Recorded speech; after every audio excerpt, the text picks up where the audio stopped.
We're back. It's the SEGAbits Swingin Report Show. Get ready as we interview Stephen Frost, producer of Sonic Boom.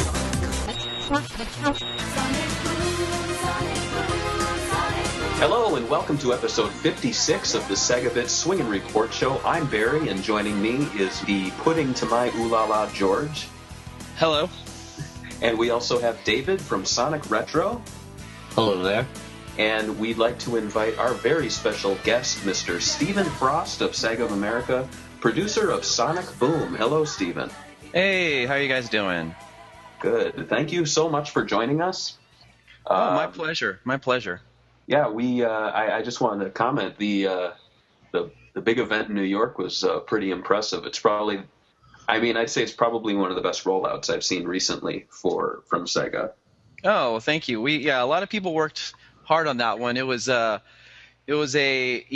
challenging months leading up to that, given all the different groups that were involved and the messaging and all that stuff. But it seemed to come together in the end, so that's really all that matters, I think. Yeah, before we really get into it, I just wanted to note it was nice that I was really fearing that we'd be sitting on Twitter just relying on some cell phone pics, but within maybe 20, 30 minutes, the trailers already started releasing, which was really great. Yep. So, but before we get into that, I wanted to invite you to join us in an old SEGAbits Swingin Report Show tradition where we tell everyone what we've been up to and what we've been playing. So if you want to kick things off, Stephen, be our guest. Sure. Well, let's see here. What I've been up to, obviously, leading up to the event in New York, that was a lot of just work and collaboration with folks to get everything together. After that, we had maybe a week, I think, of a little bit of relaxation and catching our breaths before the next big hurdle, which is going to be E3, obviously. We're going to be showing the game at E3, so now sort of the ramp up of preparing everything and getting the levels that we need to show ready for the show is the sort of the biggest priority. So that's from a work perspective, that's probably the biggest thing that's on my mind on a daily basis. As far as playing stuff, I'm sort of all over the place right now. I jumped into Strider a little bit now that it came out. I'm a big Strider fan, so I was glad to see the remake, and so I've only spent maybe like 45 minutes on that so far. And then I'm a bit behind on my Arkham City Origins sort of thing, so I'm trying to finish up the Batman stuff. And what else was I playing? Oh, there's a bunch of stuff recently. I think there's a Rockstar sale on PSN, so I stacked up on some stuff there and need to catch up on some more Red Dead, I think Redemption and things like that. So just all over the place. I like to mix things up a little bit and always try different types of games and genres. Every week is a little bit different for me. Very cool. And George, what have you been up to and what have you been playing? This weekend, I don't know. This weekend was one of those weekends I was going to actually work on articles, and I kind of already wasted it and didn't work on articles. Yeah, it's Monday. I did get addicted to Starbound, which is terrible. It's like a game that's kind of like Minecraft, but it's 2D and it's pixelated, and it has like a sci-fi theme where you mine, but you're mining for fuel for your spaceship to go to another planet. And you visit all these planets, and then you explore them, and like you basically mine again. But there's like bosses, and it's pretty cool, but it's a little addicting. Oh, it's life-ruiningly addictive. Yes, because it takes forever to do anything. But yeah, I've been playing that. What about you, Barry? Oh, I went to the retro game shop last weekend, and I picked up some. They had a lot of 3DS stuff on sale. I got Bust-A-Move Universe and what's that submarine game? Which submarine game? For what? For 3DS. I don't know. Steel Diver. Right? Oh, Steel Diver. Yeah, Steel Diver. Yeah. So both of those were $4, which was pretty cool. And then I got I've been on a big Sega CD 32X kick, so I got a lot of FMV games that were $5 each. And then I got those are always nice. Yeah. It's frustrating though. Like I'm 29 right now, and when I think back to my childhood, I think of all these games I couldn't play just because I didn't have the skills. And so I think now I pick up these FMV games. I'm like, I can beat Sewer Shark. I can beat Corpse Killer. I play it and I die within the first 2 minutes. Yeah. I've never beaten Sewer Shark. It's I've tried. The game Prize Fighter, that thing's near impossible to play. I have no idea how to do that. So it's one of those things where, yeah, FMV games weren't the best idea. But let's see, what else have I been playing? That's pretty much it. just FMV games and 3DS titles. A really weird mix right there. That is a very eclectic mix. Yeah. It's interesting that the 3DS is the more impressive of the two. Well, yeah, I just remember Sewer Shark. I remember loading it up for the first time on the Sega CD, and I was like so excited. You know, back then everyone was excited about the FMV stuff and these long intros from the PC side, and we had all the super. I mean, you look back at now, it's super grainy and pixely and compressed to death. Yeah. But I remember finally those. Like, I still remember finally the intro to Sewer Shark and just sitting there for the first time, like, this is awesome. To be fair, Sewer Shark is one of the better FMV games out there. Oh. Let's see. Who else do we have? Did you ever play Marky Mark and the Funky Bunch making my music video? I do want that, actually. It's on my list. That's the only Make My video that actually has new footage of the person singing. Like the crisscross stuff, that's just, the music. In excess? In excess, yeah, but they actually got a hold of Marky Mark, and he filmed a little bit in a locker room with a bunch of teenage girls. I mean, he's just standing there and he goes, make my video. He's a Sega character, technically. Right. Oh, man, he should be in All-Stars Racing. Can we get that? Don't give him ideas, dude. Yeah, seriously. Now this podcast is going to be banned. Let's see. David, what have you been playing? Well, let's see. I've been playing a lot of Sonic Dash for some reason. It's been a bit more addicting than... Because I downloaded it when it came out, played it a little bit, but recently I've been playing it every day, obsessively, which, I mean, why not? What else? Oh, I forced my younger brother because a few months back he got a Wii U, brand new and shiny, and I was waiting for him to set it up so I could steal it and, have an intimate Lost World session. But it was sitting there for months and months, and I'm like, how have you not opened this thing yet? So I kind of forced him to have fun. I haven't actually gotten a chance to really get into Lost World yet, but I played around a little bit with New Super Mario Brothers Wii U, because I had that for some reason the day the Wii U came out, and had nothing to play it on. So I'm catching up on the new stuff, and then I'm hoping that when things settle down, because I was at a wedding this weekend and work's been busy, and I just really haven't had the chance to sit down and game. Escape. Exactly. So I'm hoping this week I can just sit down and spend 12 hours playing Sonic like I used to when I was a kid. Don't we all? Yeah. Well, Stephen, before we even get into Boom, I wanted to ask you, did you want to tell us a little bit about your history with Sega, maybe some of the games you've worked on in the past? Sure. I mean, I have it is not that interesting of a history, but I've worked at a variety of sort of different publishers. Originally went to college in Oregon and started my sort of game career at Dynamics, which was a Sierra sort of studio, and they did like Red Baron, and they did it's kind of like a mixture of a different variety of types of PC games. Obviously, PC was kind of big back then still, and I kind of cut my teeth there, starting in QA and kind of learning the process and going a little bit into design and production work. Right when I was leaving, I think they were just about to finish the first Tribes title, if any of you guys play Tribes. And wanted to sort of need to come to California or some other location for game development, because in Oregon there wasn't much at the time. So I knew this is a field that I wanted to get into. And it was very difficult. I interviewed at a lot of different places, but it's difficult at that time for game companies to kind of hire you sight unseen and fly you down there as a job. So it was a little bit of a struggle initially. But just through sort of luck, I used to read obviously a lot of magazines back then, Next Generation Magazine, Ultra Game Players, all these sort of Imagine Media stuff back then. And managed to eventually, after a bit of back and forth, land a sort of a webmaster/writer position for Ultra Game Players online. So, I wrote articles about gaming, helped a lot of the structure of the websites, actually started the basic foundation for what would eventually become IGN.com back then. Oh, wow.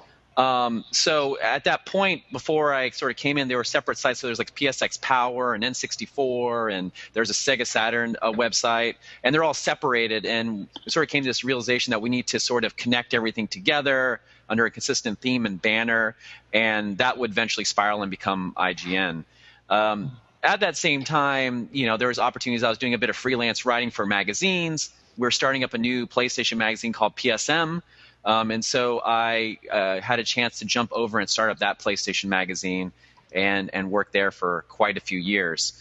Knowing, however, that I wanted to get back into gaming. So I always kept my sort of, ear to the ground and listening, and eventually managed to land a gig at EA right at the height of their, when they're super big. They had like so many games coming out.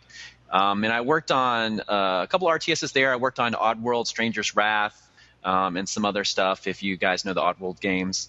And then eventually, following my sort of comic book Marvel fandom stuff, I jumped over to Activision and worked on the first probably like year and a half of what would become Wolverine, the Wolverine game. Oh, wow. And then I had a bunch of friends and stuff who were at Sega. Sega was had a lot of exciting properties and stuff. They had signed the Marvel things as well. And so I eventually kind of decided to jump ship there and join my friends over at Sega. And I've been here, I think, around 8 years now, or close to 8 years. Having worked on a mixture of stuff, everything from like the Genesis collections that you guys have probably seen various iterations of. Oh, yeah. Crazy Taxi stuff, some of the Marvel stuff, an RTS called Universe of War, Shinobi on 3DS, just a large mixture of stuff. And I think that, a lot of us here are fans of Sonic. I am as well. And I think just the natural transition of working on some of the legacy titles and then sort of the initial attempts of the stuff that I learned of bringing a Shinobi kind of back a little bit kind of helped to sort of spark my interest and other people's interest in getting me on Sonic Boom. Oh, that's interesting. Yeah. So I just wanted to say, I remember that Sega Saturn set. I used to be obsessed reading it way back then. Like I didn't realize that you worked on that. So yeah, there was I was more on the back end and I did a little writing here and there. But yeah, that was the early days for sure of that stuff. And it was neat to see it come together. And obviously, it's cool to see where IGN is today. But yeah, it was great. It was the heyday of Imagine when we had Next Generation Magazine, which I loved to death, and those guys, yeah. And then all the other sort of periodicals that we were working on. So yeah, that was a great time just to be in the industry and being able to cover games. It was really exciting, and I learned so much and loved it so much. So you definitely made the jump from print to digital. What's your thoughts on print at the moment? I'm a little bit weird because I maybe it's because of all the time that I've spent on the print side, but there's just something about the physical paper in my hands, like a physical product, that I like so much. It can't compete, obviously, with the on-the-fly updating of websites and just online in general. But I thought that a lot of the stuff that Next Gen did, which was like trying to get the exclusives, trying to do those great interviews that you didn't see online, going more in depth in this stuff, I think that's a niche that that magazines can still find a place for. I know it's very, very challenging, obviously, but I always have sort of a special place for print magazines. I just love still getting them. I subscribe to a lot of magazines now, and I just love obviously I go online a lot every day and read about stuff, but it's still kind of exciting to see something physical that people have sort of worked together to create, in a physical format. I actually had a question about the way you guys do the Genesis collections. How do you guys choose the games? Like, because some of those usually have like 50 games. It's tough because basically, I mean, we've released a couple iterations of that stuff now, and obviously through the history, going back, we've done quite a fair of compilations. It's tough. We kind of go through with each producer, and we kind of go through and make this long list of games that we would like to check statuses on and things like that. And there's a lot of parts, right? Because you have, who owns the rights to the music? Who owns the rights to, artwork or concepts in the game? Does Sega fully own it, or is it a partnership with someone like, I don't know, like Treasure or someone like that? And there's so many components. And the first part, the large chunk of each of those projects is just spent on figuring out who owns the rights to what, can we get it, and things like that. So it's a very sort of arduous process because these things change all the time. Rights run out or get regained, and it's just this whole long process of who owns the rights to this now, and can we get it, et cetera, et cetera. So that's a huge chunk, and that's what it boils down to. It's like, what's the fans? What do fans want? Polling even internally at Sega. What are games that people want to see? And then thirdly, like, what is even possible to get given the parameters of legal rights and things like that. Wow. So it's much more of an undertaking than just dipping into the bin of games and being like, toss these 50 on. Oh yeah, it's definitely challenging, especially from the heyday of Sega, these classic games and who worked on them, and a lot of times it's just out of respect. So it might be not a case that someone has the legal rights to something, but Sega being sort of the proper Japanese company, we want to make sure that the original creators are aware of this, that they're okay with how we're treating it and things like that. So there's this whole process of just their kind of general approval as well. So there's definitely a lot of parts that go into it. Mm-hmm. And you're definitely putting this talent into play when you're working on Boom, I'm sure. Oh, yes, for sure. But I wanted to get into some general questions we had about your role on Sonic Boom. Of course. You mentioned that your work on Shinobi was one of the main factors. So with both the TV show and the video game, what sort of role do you play with both? I know that the video game's more your focus. Yeah. So obviously this is a project that's been in works for a while now, several years at least. And it was a case early on where the animation and the game were sort of on separate kind of paths. And we eventually sort of reached a point where we came together and had a chance to come together to show each other what we were working on and our ideas. And so when the animation folks came in and saw what we were doing, they were really excited about it because a lot of the challenge on the cartoon side is developing the foundation for everything, right? It's what is this world? What characters are we going to have in here? What are their personalities? What are their interactions? What are we basing it off of? So the cartoon guys knew that they wanted to try something a little bit different, something new, and they just weren't sure to how to go about it initially. And so they saw what we were doing and sort of the process that we had already gone through to kind of build up the location where this game is taking place, who the main characters are, who the villains are, what is the history of this world, and things like that. And they said, wow, we could really build a lot off of this. There's a solid foundation here. We can run with it. And that's sort of where the genesis of how this whole synergistic relationship started happening with the cartoon and the game. And so we spent a lot of time talking together early on. So in its early days, I was a lot more involved in the cartoon as far as, looking at artwork of how things were being made, the scripts and things like that. However, we reached a point soon after where everyone had to sort of accelerate what they were working on. There's no way that I could put much of my time into the animation stuff. But it was still really cool to contribute to that, to help drive where the animation was going, to work with the talented folks over there to sort of craft sort of the experience of Sonic Boom and what it's going to be. And just kind of giving feedback on even little things like, the wrist communicator thing on Sonic's wrist that you see in the proof of concept animation, right? Mm-hmm. That has been released. So it's neat to be able to contribute to that because normally I wouldn't have had probably an opportunity to really be that involved on an animation show. You just don't get that opportunity many times in life. So that was great. But, once we sort of built the foundation, we kind of went on and we continue to communicate and meet and stuff on a regular basis. But obviously, everyone has their set goals now and things like that. And then I've had to focus on the game. And it's not just me, obviously, on the game. This is a huge project. So there's other producers involved in this project, which will come to the spotlight soon enough in the future, for sure. It just so happens that I've been involved with it pretty much from the early days, and I'm mostly tied with the Wii U SKU for sure. So that's how I sort of have been involved with it. And in my general role on the day-to-day basis, it's just the management of the project, the Sonic Boom games, from a Sega perspective, from a publisher perspective, making sure that we're achieving the goals that we need to, on time and with the quality level that we're aiming for. So this is really a first for Sega, because I remember as a kid in the past, a game would come out and you might see the Freedom Fighters in like a bonus stage, but it's really minimal. So that's really interesting. So you can answer this if you want. What does Aaron Weber? What is he doing? Is he doing something similar to you? Aaron is a really good friend of mine. I love Aaron to death. He is such a wealth of knowledge of Sonic in general and the history of Sega.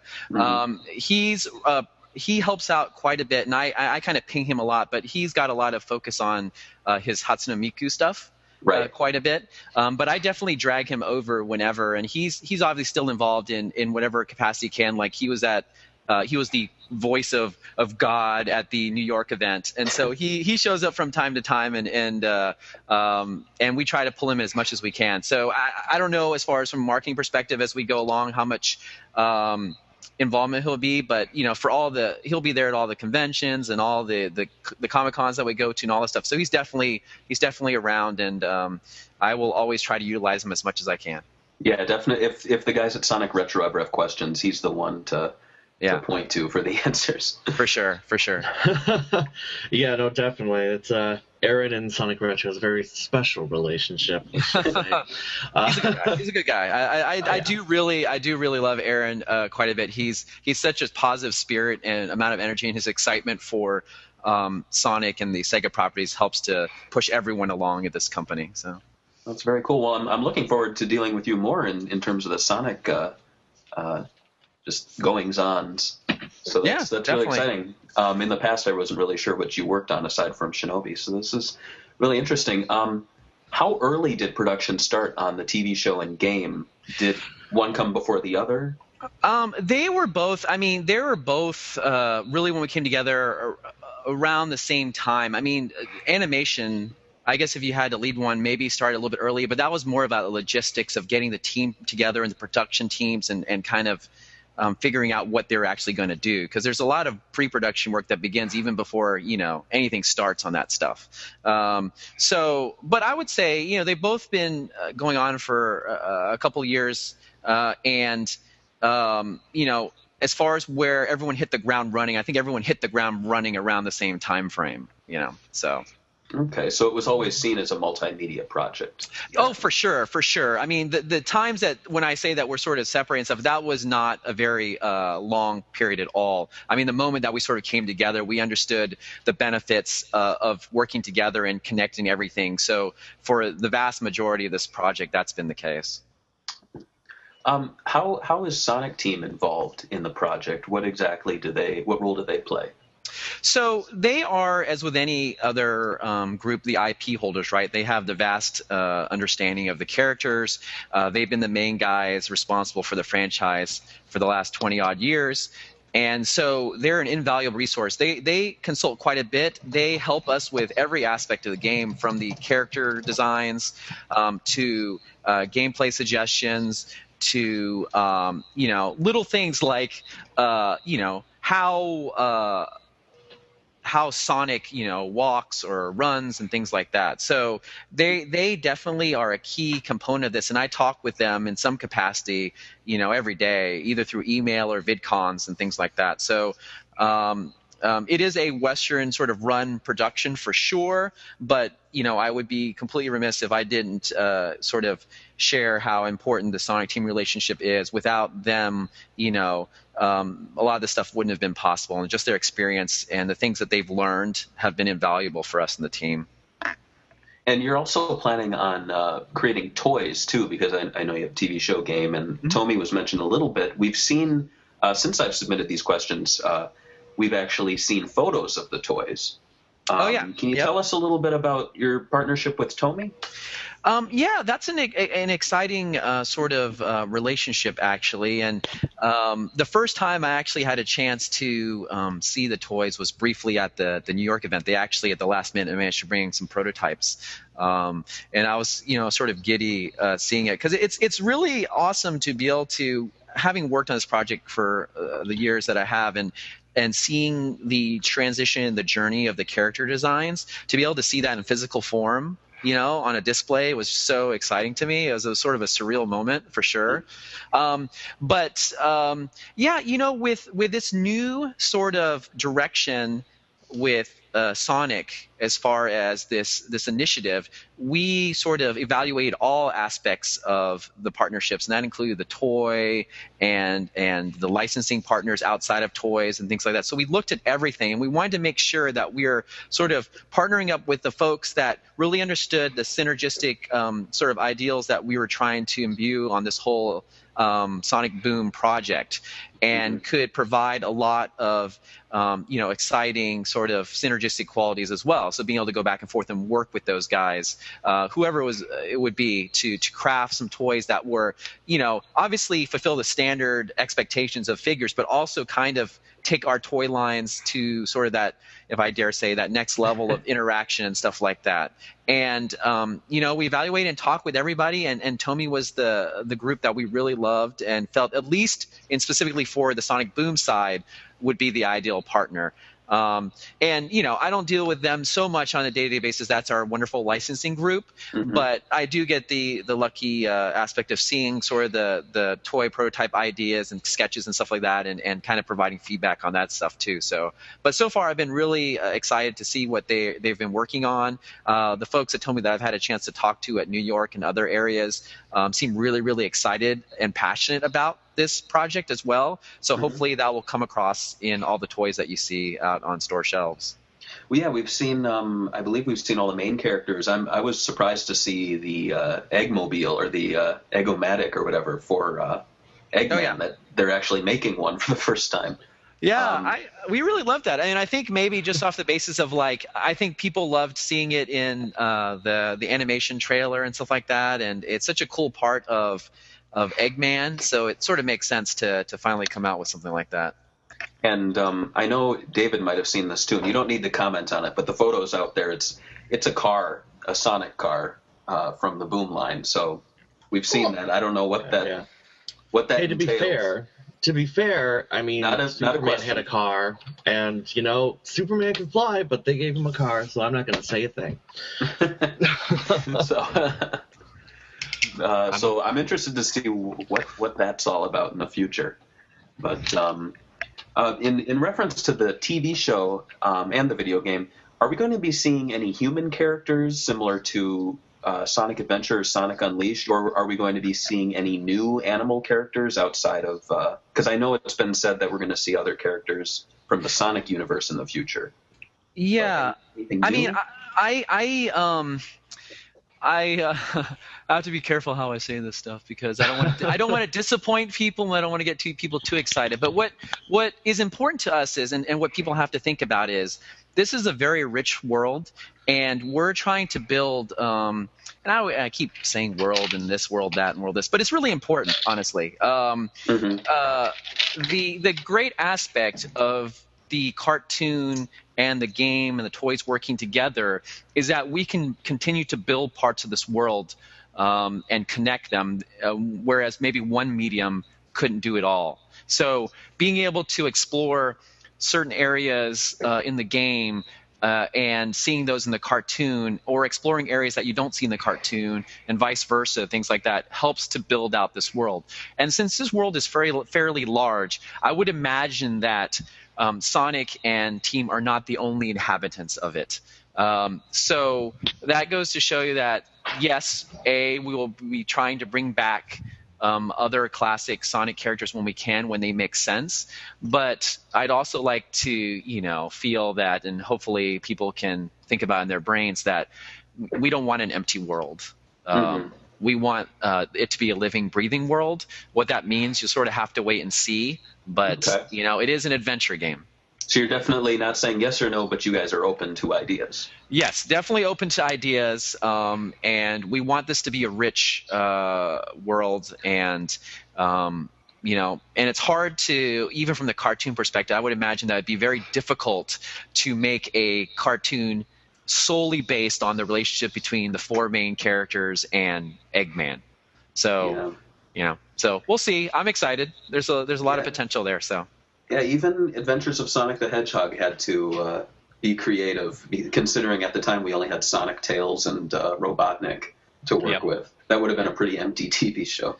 Exactly, and that's the last thing. That's the last thing we want. We want this, like I keep saying, is sort of this big, epic, living, breathing world, and that carries across, to every aspect of it. Interesting. Okay. In talking about the developer, Big Red Button Entertainment, I've been doing research on them since they've been announced. They really haven't done much until now. Have they really been working on this since they've been founded? No, I can say no. They have not been working on this since they've been founded. They've actually been quite busy. And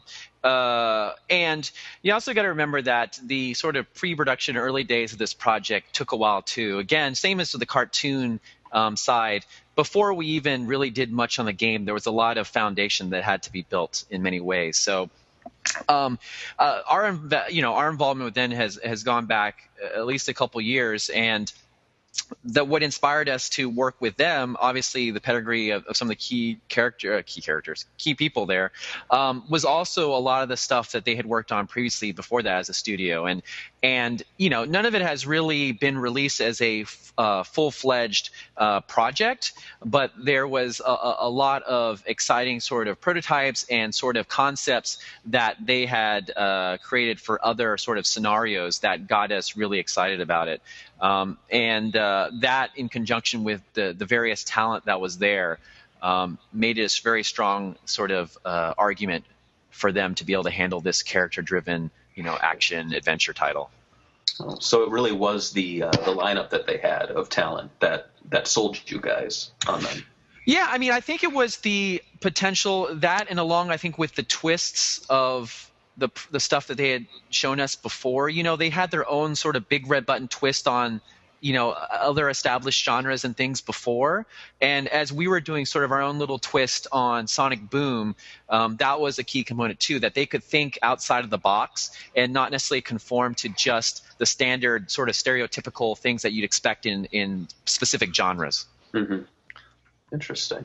And in terms of selecting them, did Sega go to them, or was it vice versa? They came to Sega and said, "Hey, we want a job." That is a good question, and quite honestly, I cannot answer the specifics of that not because I don't want to, but because what I was working on as far as the project, we were evaluating different people and stuff. So the whole actual specific scenario with BRB and how we met with them and how it connected was sort of not in my purview. I was asked to evaluate them when we did meet with them and stuff like that, but that's sort of where my relationship with them sort of started. But it could have been, we have our sort of A&R sort of groups of people who go out and just kind of actively seek out developers for things. So it could have been either a general pitch for an idea for a game that's sent out to developers and they come back with feedback like we sometimes do, or maybe something that they were working on got circulated and sort of ignited a little bit of spark of interest at Sega, and then we sort of pursued it to see what else that they had done before. Okay, interesting. And the one of the big questions people were wondering was, what platform would it be on? It ended up being the Wii U, and there's a lot of talk, at least in the fan community, of there being the 3 exclusive games. Was the Wii U all? It's hard to say the Wii U. Was the Wii U always the lead platform for the game? Yeah, I mean, you can't say 100% because what happens at the beginning of every Sonic project, regardless, is that we evaluate platforms. And so, we will probably get it running on something, whether it's a PC or another console, just to get something up and running, right? Early prototype phases and things like that. But it's very early on that we really lock down the platform. So, it's. I guess I can only answer that with was there a case that the Wii U wasn't the only platform? Sure, I could say yes to that, but that's with any project that we work on. But it went through a quick phase where we decided that Wii U and 3DS were going to be the target platforms, and so we quickly transitioned over. So that's nothing different from any other project at Sega, though, because we basically, to get a prototype up and running, we get it on whatever the easiest hardware that is, and it could be anything. It could be a 360, it could be a PC, it could be whatever. Okay. David actually had a question, a little Sonic retro tinged question. Right. Mm-hmm. I was a little curious. One of the members of Big Red Button, Chris Sen, I think that's how you pronounce his name, he formerly worked at the Sega Technical Institute back in the 90s, and he was one of the lead designers behind the aborted Sonic Extreme for the Sega Saturn. How involved is he in Sonic Boom? Did you or anyone at Sega know beforehand of his previous affiliation with the franchise? And does he seem excited that he's able to return to Sonic in general? That's a good question. I applaud all the journalistic digging that folks do to find everyone, the team members and stuff like that. It always amazes me. I guess it shouldn't amaze me these days to the sort of the efforts that people do, and it's very interesting. I mean, from my perspective, it's so exciting to come online every day and see what people piece together from older articles or videos and things like that. So, but in relation to Sen, yes, he is a part of Big Red Button for sure. At the very early stages, before I was involved, I'm not sure if Sega knew that he was part of the staff, because I don't think that they would have sort of looked up everyone in that regard. When I started on it, which was obviously very early on still, when I went down to BRB, I met him right away and we chatted a lot about stuff. And he's a very passionate guy for sure. I mean, everyone at BRB is, but he is a super passionate guy. He was, I think, really excited to kind of come back to Sonic after all these years. But he is a key level designer. He does a lot of roles, but he's a key level designer for sure. And he's just one of the guys, I think, that past history and sort of past experience really helps this project, and also just his passion for the IP shines through as well. So definitely a great guy, and really good addition to the project. He hasn't been pushing the fisheye lens, has he? No. No mentions of Tierra Grubowski in the cast list? Unfortunately. No. Maybe next time. The next question, I guess I'm going to ask this one. Does the team feel pressure taking over such an iconic franchise like Sonic, especially considering that it's kind of like Sonic Team's franchise? Well, if this was a project with a huge rabid fan base, then yes, we would totally be concerned. But given that's not the case, there really isn't any pressure at all. Sonic's pretty tame. Right. I kid. Well, here's the thing. It's even if Sonic wasn't attached to this project, right? If it was just we're trying to create this character, this ambitious character, action adventure game that tied in with a cartoon, that's already a lot of, I think, self-imposed pressure as well, but just the desire to deliver a game that and a cartoon that make people happy, to please the fans and newcomers alike. I mean, that's just a challenge in itself. And then you sort of throw in the Sonic sort of IP, and there's no doubt that there is sort of an internal pressure at BRB and me and everyone else who touches this project to deliver on a great game and a great cartoon. But you can't think about that every day. Otherwise, you would just, be crushed all the time. You really have to focus on making the best game that you can in the situations, right? That's what game development is, right? No, it's like there's always going to be challenges for each project, and there's always the good and the downs, and you have to work within those parameters and deliver the best experience that you can. And we're not going to be able to please everyone, right? As Lincoln said, you can't please everyone all the time, right? We can try our best, and using our past experience, pull from the history of this iconic property and try to deliver a great game. You know, in the end, that's regardless if it's a Sonic game or not, we want to just deliver a great game.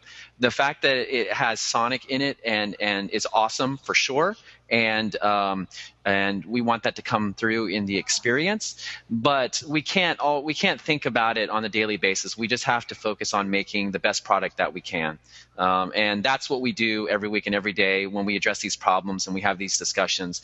You know, what serves the gamer, what serves the fans, and how can we make the best decisions that lead to the best product, you know, in the end.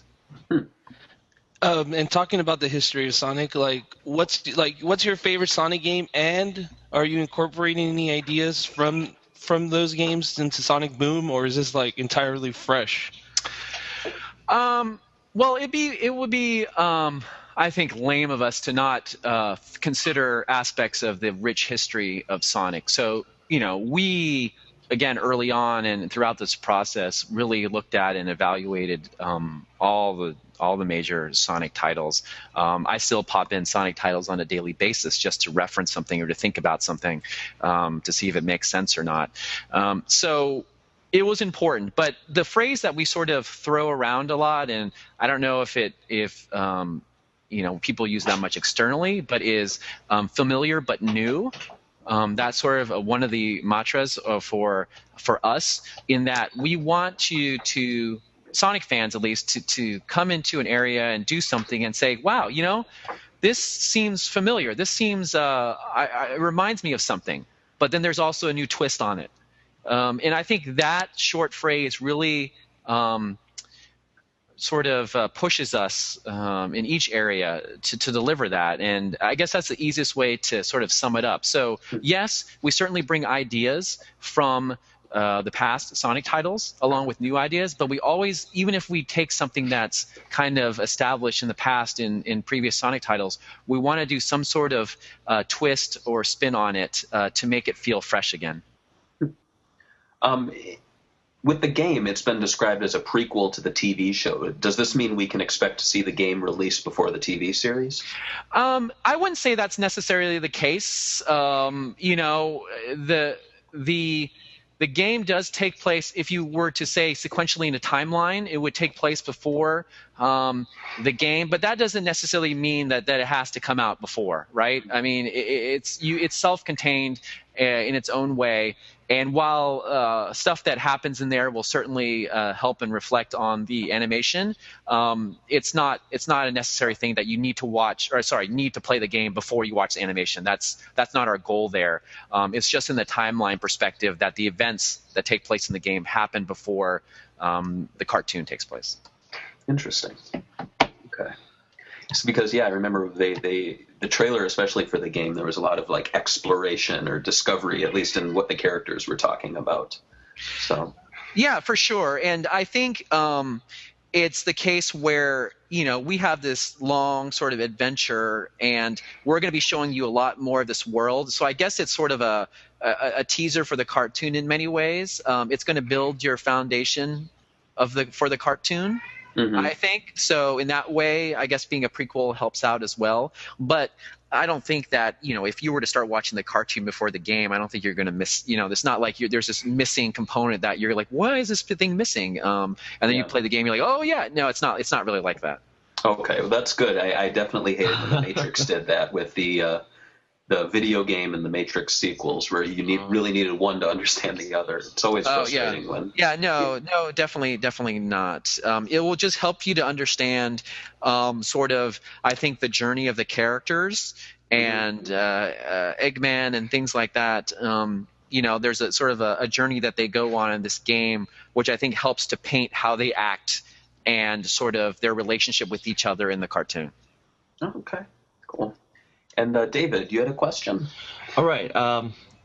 Sonic Boom. It looks to feature many different varieties of gameplay. How big a role will Sonic's trademark speed play? Do Tails, Knuckles, and Amy move as fast as Sonic? Well, I think you've seen in the video that they can move as fast as Sonic.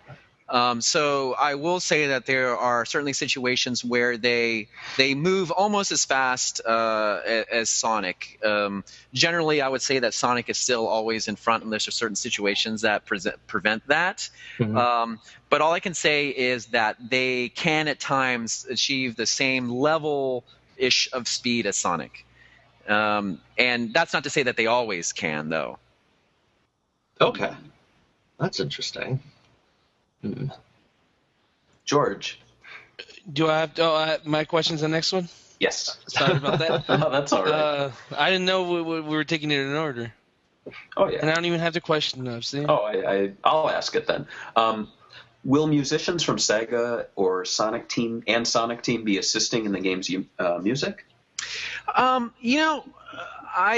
It'd be great to be able to do that. That's not locked yet. We're still working. We've obviously done some music, but we're forming. I always like to have nods to that stuff when I can. I don't really have anything to state right now. It'd be great if we did, and it's something that I'm working towards for sure. But we'll just have to wait and see towards E3 how that sort of pans out. But I think it'd be great to have a mixture of folks if possible. We'll see. Very cool. Yeah, I remember the teaser trailer. The animation had some pretty nice music, some very cartoony incidental music playing. Oh yeah, yep. And the game trailer I know had some. What was that? Was that Skrillex? Yes, it was. Okay.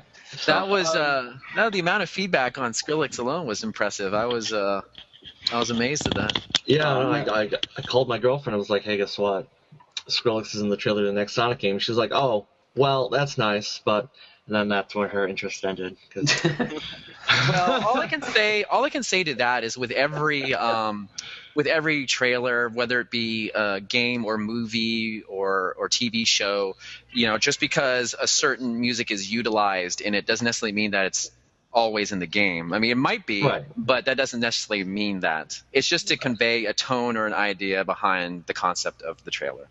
Yeah. Well, I mean, one of the hallmarks of most Sonic soundtracks is that there's a wide variety of musicians and styles that are involved. So if the whole game was just that song, that would be a bit unsettling anyway. Hours and hours of that song. And Aaron Weber laughing in the background. So that would be a little creepy. I don't. Yeah. Oh, okay. One of the biggest things that everybody talked about when you guys showed Sonic Boom was the character designs. Mm-hmm. Why did you guys feel that you guys had to change the designs? Do you guys want to separate it from the old universe, or is there another reason? Well, there's a myriad of reasons. Obviously, one is that we wanted a sort of a different look and feel to this whole sort of property. And when we started this years ago, we're still trying to figure out where does this fall in the whole sort of canon of Sonic, and how does it all fit in. And but we knew right away that we wanted to provide, again, going to the characters, something new but familiar to them as well. And the sort of directions that we went in redesigning them was to obviously put a fresh coat of paint on them, but also to help appeal, I think, to a larger audience as well, hopefully. When you look at sort of the silhouettes of superhero teams, or everything from the Avengers, the Fantastic Four, to the Incredibles, to even Team Fortress, to the classes, and things like that. The important aspect of it is diversity in the silhouette. Mm-hmm. And Sonic Team in general in the past, for most of the history of Sonic, has maintained sort of a consistent sort of size to height sort of ratio, and part of that is obviously due to the origins of where Sonic was created back in the 16-bit days, and how that sort of they had to work within sort of limitations of hardware and things like that. But we wanted to be able to have a situation where if you were not inherently familiar with the Sonic and his friends, that you could get a sense of who they were and what they did from just looking at them. That's a key thing.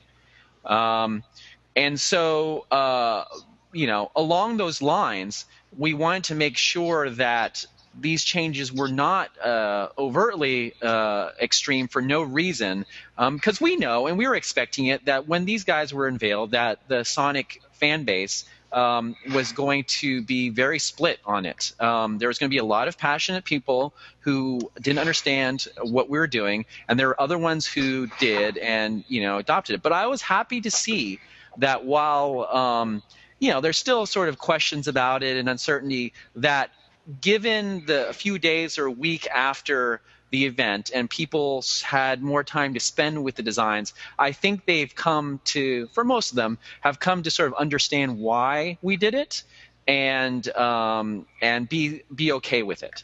Mm-hmm. So again, it's a lot of the reasons. Those are some of them, but really it's to put a fresh sort of coat of paint, that new, that familiar but new, to appeal to an even broader audience if possible, and allow them to sort of see these characters as they are supposed to be without knowing much about them. And then, of course, every change that we did, we wanted to really either sell the abilities of the characters or sell to sort of the type of experience and game that we are creating. Yeah, I definitely saw that with the, speaking of the silhouettes, that was one of the first images you guys actually released. You definitely considered that to be one of your strong early design points with the characters, was the unique silhouettes. Yeah, definitely. That's interesting, too. I didn't think about that in terms of the 16-bit days, and maybe David can clarify this, but there was a certain limitation to how big the sprites could be, correct? At least if you were creating a game like Sonic and Knuckles, and you had Sonic, Tails, Knuckles. Yeah, I mean, I'm not as intimate on the technical side. I mean, I think, because when you think about it, the tallest sprite really, because even when Sonic and Eggman were standing next to each other on screen, it wasn't like this huge difference between the two of them.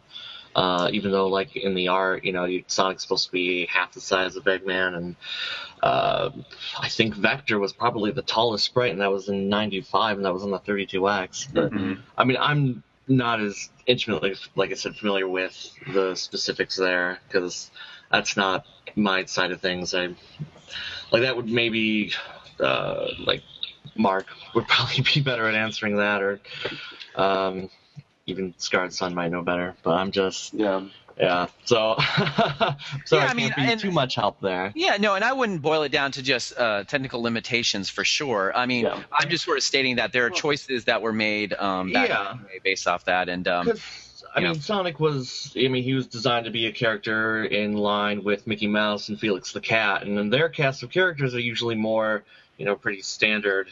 You may, get a one-off, like Goofy's way taller than everyone else, but you're not really getting. Yep. So they were going for that sort of sense. Knuckles is not Goofy, David. Oh no, he's definitely not. Don't you dare. Yeah, punch me in the face if I say that. Especially it will really hurt now. Oh yeah. Well, no, it'd only be weird if Knuckles had a pet echidna who was named something else. Right, like Fists. It'd be like that Goofy and Pluto thing. Yeah, though you have to wonder, the animal friends, what are those babies in Sonic's universe, or? I've never really figured out what's going on there. I don't know if you want to tread down that. I don't. It was probably really a little weird. Flicky, Flicky had his own game, so he's probably an advanced. He had a game before Sonic, so yeah. He's retired in Hawaii. That's right. In the Boom universe, yeah. Oh, I miss Flicky. Too bad he moved away. He's sitting there sipping lemonade, playing Snail Maze. That's what he's doing. Well, I believe we just ran through all our questions, but a lot of really interesting stuff. We really appreciated having you on. Yeah, I feel like no worries. I mean, and if there's anything else you guys want to talk about, or even free talk, we certainly can. I know that there are still a lot of questions out there, and we have a lot more information, trickling out for E3 and things like that. And, the one thing I sort of want to get across, well, a couple things, is that for, fans to understand that the amount of sort of passion that these dev teams have, beyond sort of their past experience and things like that, they're sort of their appreciation for the Sonic IP and their passion for this project to deliver something that fans and newcomers will enjoy and hopefully fall in love with. It's not something we treat lightly. We're very humbled at the opportunity to make these games for people out there, and we continue to work hard every single day to try to deliver, on that promise for people. So hopefully the proof will be in the pudding, and when you guys get a chance to play it at E3, you'll understand what we've been trying to work towards. Yeah, definitely. We're looking forward to it. I was wanting to ask something else too. I was going to ask him what his favorite superhero was. Oh, go for it. There you go. Oh, just like any sort of superhero? In general, you said you really like the Marvel and. Oh, yeah, I'm a big comic guy, but actually one of my favorite, my probably most favorite, is sort of obscure unless you know DC or watch Justice League Unlimited, but his name's The Question. He's so for DC it's The Question. For Marvel, it's probably the Taskmaster. So both these guys who are they show up on in the big leagues on occasion, but normally they're sort of in the background a little bit. But they're really awesome, intelligent, well-written characters. And if you look at my desk you'll see a ton of The Question and Taskmaster toys on there. So those are probably my two favorite guys. Yeah, that's pretty good. That's a pretty good answer. Yeah, because you didn't go for the basics, the popular ones. No. Oh yeah. No. I'm all about the story and the character development, and like these average. Well, I mean, Taskmaster's not completely average guy, but these sort of average guys who are put in sort of different situations and how they react to them, and that's what makes them a hero and not superpowers. So. I think a question that was Steve Ditko did that. So, I mean, you can't go wrong with the guy who designed Spider-Man. Stephen, I wanted to ask you, we're doing a lot of console-related theme months coming up this year, mainly because there's so many milestone anniversaries for all those Sega consoles. Do you have a favorite retro Sega console or console in general?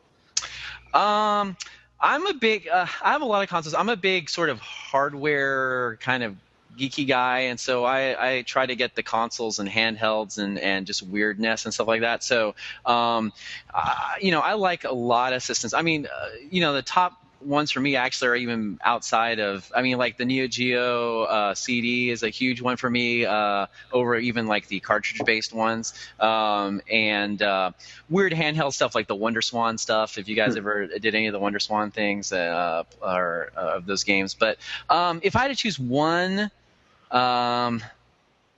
big console, this is cheesy, but I really have to say that I really love the Dreamcast. I know a lot of people say that, but I still, while I play the older consoles quite a lot still, the Dreamcast is, I pop in tons of games in there, from Power Stone to the Street Fighter games to everything, and I enjoy just playing that system quite a bit. We have one near my desk at work here too that we pop in stuff. And I think also that was the system that, at a night job, I was working on the PlayStation Magazine, but during the nights, me and a couple of friends created a website called Dreamcast Life. That's scandalous, sneaking away from work. I know. But the other woman. But we did have the official Dreamcast magazine at the time eventually, so I felt okay about it. But That's true. But yeah, I love the Dreamcast. We had so much fun with the Dreamcast. So it has a soft place, in my heart for in the past. So. Did you know Simon Cox or Francesca Reyes? Oh yeah, yeah. wow. I think I interviewed to help bring in Francesca back in the day. I think I was one of the people who interviewed her. She actually came on first before she did Official Dreamcast Magazine. She worked on PlayStation PSM with me. We brought her in there, and then, but yeah, I knew all those guys since the heyday of the creation of ODM and Official Xbox Magazine and everything else there. So. Oh, very cool. Yeah, we had both of them on our 50th show to talk about the Official Dreamcast magazine. They were a lot of fun, a lot of really interesting stories, especially Simon's, in which he named the game Rez. I was never aware of that. Oh, yeah, there's crazy stuff that goes on there, and even Randy Nelson, who was a big part of that, there, he lives not that far from me. He's good friends with me even back from those days. So we always reflect back on those the golden days of publishing. And all the sort of the fun we had and we had like nice sort of like sort of combative, back and forth as well between PlayStation and the Dreamcast magazine. But it was fun, and it was great to see like who got what new games and things like that. Mm-hmm. So that was an exciting time. Well, if you're ever interested in stepping out of the modern gaming world and joining us in the future, especially in September when we start doing some Dreamcast special podcasts, we'd love to have you on. Oh, yeah, that'd be great. Yeah, definitely ping me and we'll stay in contact and we'll see how that goes. But, yeah, that sounds like fun. And just in reference to Sonic Boom, we're also looking forward to the future of that as well. It's going to be a big year, I'm sure, for you. Are there any plans to do any maybe developer diaries or interviews with Big Red Button moving forward? Yeah, I mean, I want to. Quite honestly, I made a vow when I started this project some years ago to play a bigger role as far as interaction with the community sites and Sega fans in general. I know it's been sometimes challenging in the past, but I'm here at SEGA of America. I love interacting with you guys and talking to you guys. I'm just an old school gamer at heart as well, and I'm a fan of a lot of different things, so I understand the passion. So, yeah, definitely, whenever there's time or availability or, there's a break in sort of the extreme schedules that I put the BRB and Sanzaru guys into, we definitely would love to be able to give those guys opportunities to be interviewed and chat with all the different fan sites in general. And obviously we'll be dragging them to the various cons and E3s and stuff, hopefully in the months and year ahead. So. Oh, very cool. We'll definitely take you up on that. We want to get to know the new members of the Sonic family. So I know I'm sure the guys at Sumo Digital know all about how that goes. So. Yeah, no, it's cool. I mean, it's but it's neat though. I mean, you can explain. It was great because you can explain to these guys the sort of the impact of Sonic and the fan base and stuff, but no one can really understand it until they're exposed to it. And just to see sort of the outpouring and the feedback, both good and bad, of coming out of the New York event, and the sheer amount of it was so overwhelming for them and got them so excited and to improve things and take the good comments and the bad comments and run with them. And I think that really, ignited even further sort of excitement and passion in the team, and to see like, look, you see all these people, they really care about this project. They want to see it, how it turns out. There's a huge fan base out there who love these characters, and we should be thankful that we get to work on them and definitely try to make people as proud, make them proud for getting it out there. So we're looking forward to it. It's going to be a wild ride. Cool. Yeah. Thank you. So I want to thank you for coming on. I also want to thank George and David for joining me in co-hosting duties. Thank you. And if you guys want to wrap up the show, we can say our goodbyes and roll the ending music. Steven, is there any Sega tune you wanted us to play? I was thinking of playing Sonic Boom, but that's so played out. I want to do something fresh. Anything is good. I just love listening. Surprise us. It's all good.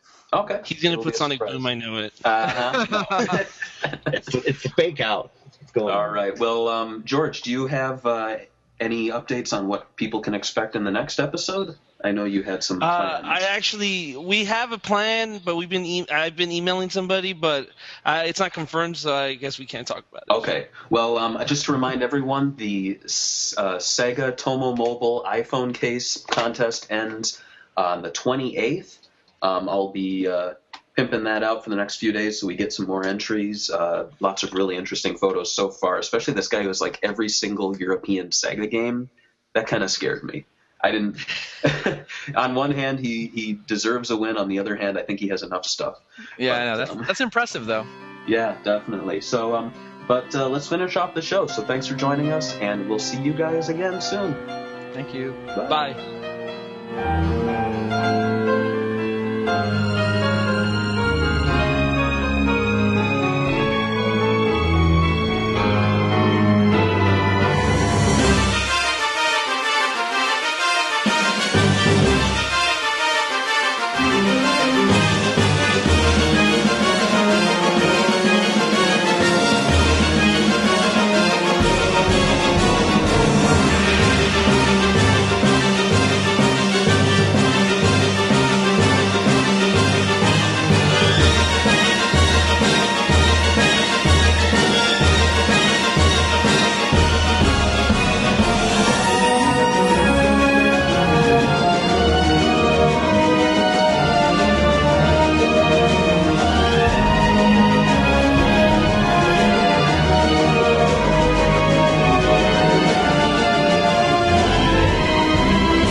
The show's being canceled?